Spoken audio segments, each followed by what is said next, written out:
Qu'est-ce que la science? Vous allez répondre que c'est ce qui explique le monde qui nous entoure. Les atomes, l'énergie, les ordinateurs, les communications, le fonctionnement du corps humain, la vie des étoiles, etc. Tout ça est vrai, mais la science, c'est aussi beaucoup plus que ça. La science, c'est aussi ouvrir notre imagination, nous faire voir au-delà de nos sens, nous forcer à réfléchir autrement, nous forcer à voir la réalité autrement. Et aujourd'hui, je vais vous donner deux exemples de ça, deux exemples qui viennent de la théorie de la relativité d'Albert Einstein. Le premier exemple est quelque chose qui est parfaitement bien vérifié en laboratoire, de toutes les façons qu'on puisse imaginer. Pourtant, ça a l'air tellement incroyable, ça a l'air tellement impossible que souvent on refuse de le croire. Pourtant, c'est la stricte vérité, c'est l'idée que le temps est relatif. Qu'est-ce que ça veut dire? Ça veut dire que l'écoulement du temps peut être modifié. Et là, je parle du temps fondamental, le temps physique fondamental qui contrôle le fonctionnement des horloges, le vieillissement de nos corps, la croissance des plantes, etc. Eh bien, ce temps peut ralentir, ce temps peut être contrôlé de deux façons, par de grandes vitesses ou de grandes forces de gravité, mais aujourd'hui, je vais parler seulement de vitesse. Voici une petite histoire. Supposons que vous partez en fusée, à très grande vitesse justement, c'est-à-dire une vitesse très proche de celle de la lumière. Donc, vous partez en fusée pendant 1 an, et à cause de votre grande vitesse, votre temps s'écoule au ralenti dans la fusée, pendant que le temps sur la Terre, lui, s'écoule normalement. Et pendant votre année de voyage, il pourrait par exemple s'écouler 50 ans sur la Terre. Et donc, quand vous allez revenir sur la Terre et sortir de votre fusée, vous allez découvrir que vous êtes rendu 50 ans dans le futur de la Terre, que les gens que vous connaissiez à votre départ sont rendus 50 ans plus vieux.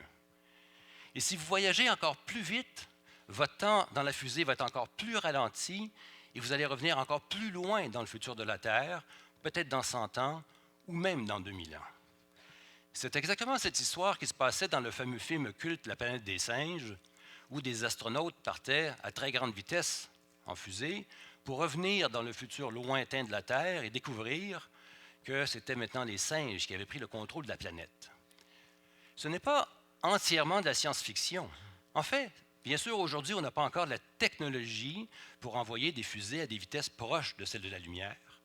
Mais un jour, on va être capable, et c'est ça qui va se passer. Mais entre-temps, on réussit à vérifier ça, exactement ça, dans les accélérateurs de particules. Voici le plus gros accélérateur de la planète. C'est au CERN, le Centre européen de recherche nucléaire. C'est un très long tunnel de 27 km souterrain dans lequel on accélère des particules justement à des vitesses ultra proches de celles de la lumière. Donc imaginez ce tunnel qui dure comme ça pendant 27 km. L'accélérateur en tant que tel, c'est le tuyau en métal dans lequel circulent les particules et entouré de champs électriques et magnétiques pour contrôler justement les particules.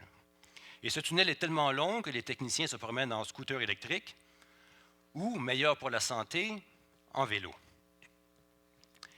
Et donc les particules, qui sont des protons, vont tellement vite dans cet accélérateur que leur temps s'écoule 7000 fois plus lentement que le nôtre. D'accord, mais comment être certain que leur temps s'écoule vraiment au ralenti?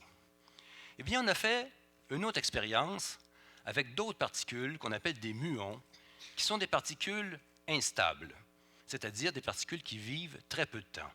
On les crée, elles vivent très peu de temps, puis disparaissent. Eh bien, ces particules, quand on les fait voyager à très grande vitesse dans l'accélérateur, on les fait vivre 30 fois plus longtemps que normalement. Donc, elles vieillissent vraiment 30 fois plus lentement que normalement, et donc, clairement, leur temps s'écoule 30 fois plus lentement que normalement.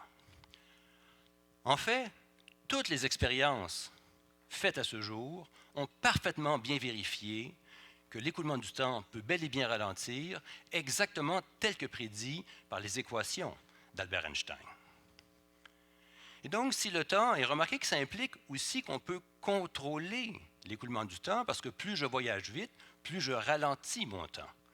Et maintenant, je vais vous donner 3 exemples avec des chiffres, pour mieux comprendre en fait cette idée. Donc, je vais faire 3 voyages qui vont toujours durer 1 année, mais à 3 vitesses différentes. Donc, premièrement, je pars à 90% de la vitesse de la lumière.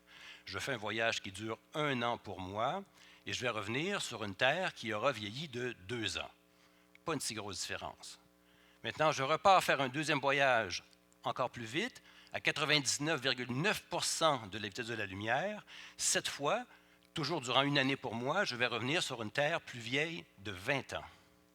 Et si je vais encore plus vite, à 99,99999% de la vitesse de la lumière, eh bien, je vais revenir 2000 ans dans le futur de la Terre.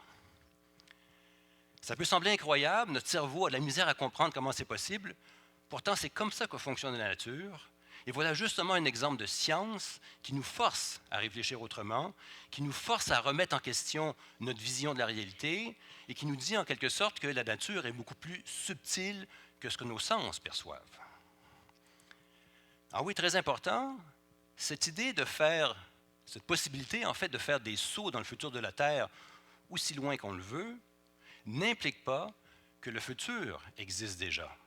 Je répète, c'est simplement l'idée de ralentir l'écoulement de son temps en voyageant à grande vitesse, pendant que le temps s'écoule normalement sur la Terre et que le futur se construit normalement sur la Terre.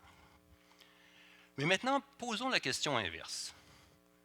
Est-ce qu'on pourrait faire des sauts dans le passé? Et ça, ce sera mon deuxième exemple, qui vient aussi de la théorie de la relativité, mais cette fois, c'est une idée spéculative, c'est-à-dire une idée qui n'est pas vérifiée encore, mais une idée qui pourrait être possible.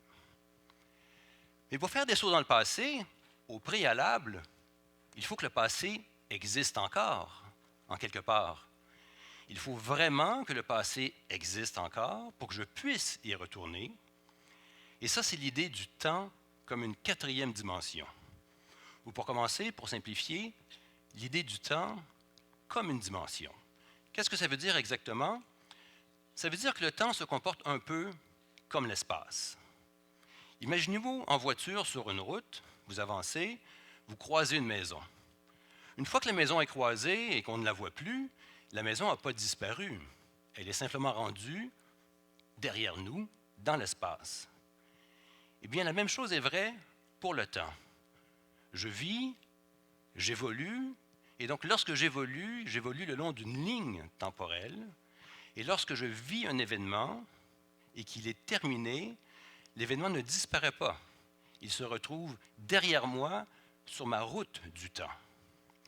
Je vais vous montrer une petite vidéo dans quelques instants pour mieux comprendre cette idée, mais juste avant, je dois parler des dimensions.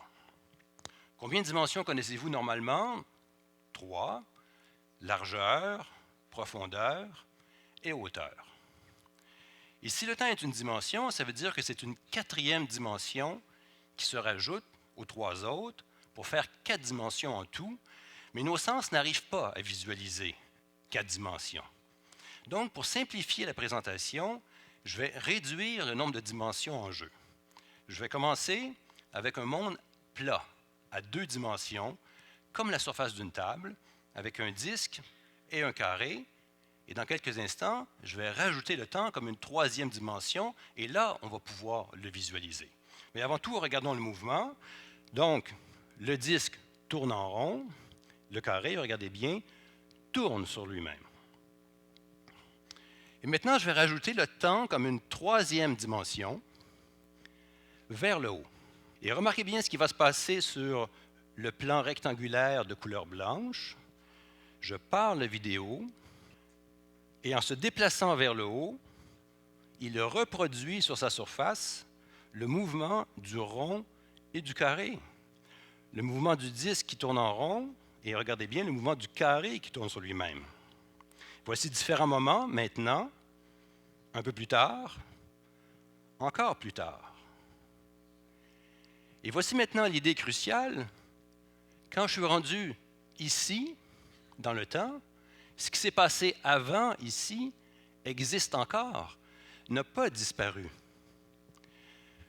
Donc, ceci verticalement, c'est la ligne du temps vers le haut. Je suis rendu ici dans le temps, et les positions précédentes du carré et du rond et du carré existent toujours en arrière dans la dimension temporelle. Je le répète encore parce que c'est l'idée cruciale, je suis rendu ici dans le temps, mais le passé ici, ce qui a été vécu avant, existe toujours. Donc voilà la conséquence absolument fabuleuse de l'idée du temps comme une dimension. Un dernier exemple, une danseuse à 2 dimensions pour simplifier, et maintenant son mouvement dans l'espace-temps. Donc, voilà l'idée du temps comme une dimension. Je répète ici, pour simplifier, on a réduit le nombre de dimensions en jeu.